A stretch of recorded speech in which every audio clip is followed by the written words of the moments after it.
एक दौर था जब कांशीराम के समय में मायावती ने बहुजन समाज पार्टी की कमान संभाली थी। एक मिशन की तरह बहुजन समाज पार्टी का गठन किया गया था और सन 2007 तक आते आते मायावती सुर्खियों में बनी रही। कभी वीआईपी गेस्ट हाउस कांड को लेकर तो कभी खुद की मूर्तियां बनवाने को लेकर। लेकिन 2007 एक ऐसा साल था जब मायावती की तरफ जन सैलाब उमड़ जाता था। मायावती की रैलियों में भीड़ देखने को मिलती थी। सतीश मिश्रा का साथ मिला और मायावती को मिल गई वो संजीवनी बूटी जिसको लेकर मायावती ने उत्तर प्रदेश में वो इतिहास रचा जो आज भी समता मूलक चौराहे से लेकर अंबेडकर पार्क चौराहे तक दिखाई और सुनाई पड़ता है।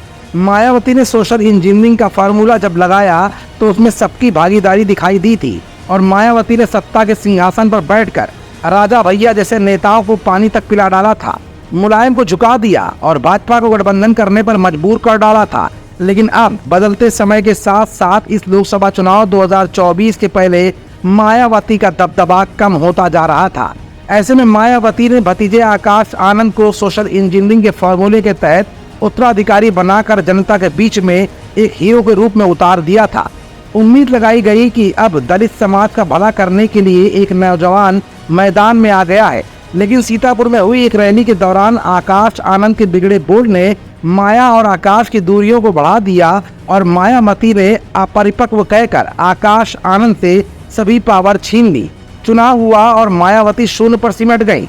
अब चुनाव बीत चुका है और मायावती की पार्टी का अस्तित्व तक खतरे में आने लगा है। उधर अखिलेश यादव 37 सांसदों की ताकत के साथ आगे बढ़ते जा रहे हैं और देश की तीसरी सबसे बड़ी पार्टी बन चुके हैं। माया का दूसरा प्रतिद्वंदी चंद्रशेखर आजाद दलित वोटरों के सारे नगीना के सांसद बन चुके हैं। ऐसे में मायावती को एक बार फिर आकाश आनंद में चंद्रशेखर आजाद के सामने खड़े होने और अखिलेश यादव को जवाब देने का जज्बा दिखाई देने लगा है।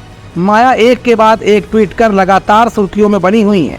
मायावती ने ट्वीट का दामन तब थामा जब उन्हें सोशल मीडिया की असली ताकत का अंदाजा लग गया। दलित समाज पर हो रहे उत्पीड़न हो या फिर प्रदेश सरकार में नौकरियों में दलितों के आरक्षण को छीनकर लोगों को नौकरी दिए जाने की बात, ये सब कुछ चल ही रहा था कि अचानक सुप्रीम कोर्ट के ऑर्डर के बाद जब ये कहा गया कि सभी राज्यों को आरक्षण में क्रीमी लेयर की पहचान कर अपने अपने हिसाब से आरक्षण तय करने का अधिकार दिया जाता है, तब से मायावती को मानो एक ऐसा हथियार मिल गया जिससे अब मायावती न सिर्फ इंडिया गठबंधन बल्कि भाजपा सरकार को भी लगातार घेरने की कोशिशें कर रही हैं।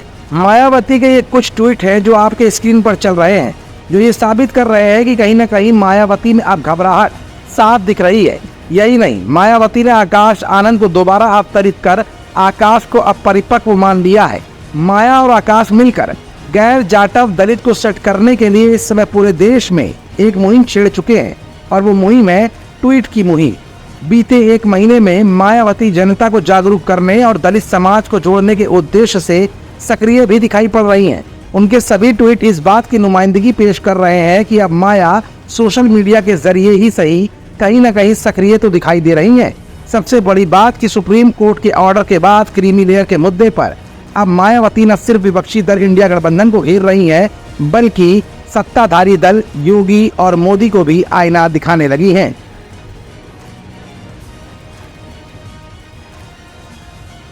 हमारा channel Indian news services INS like, share and subscribe करना ना भूलें। बेल आइकन पर बटन दबाएं और देखें लेटेस्ट खबरें INS पर। INS, हर भारतीय की आवाज।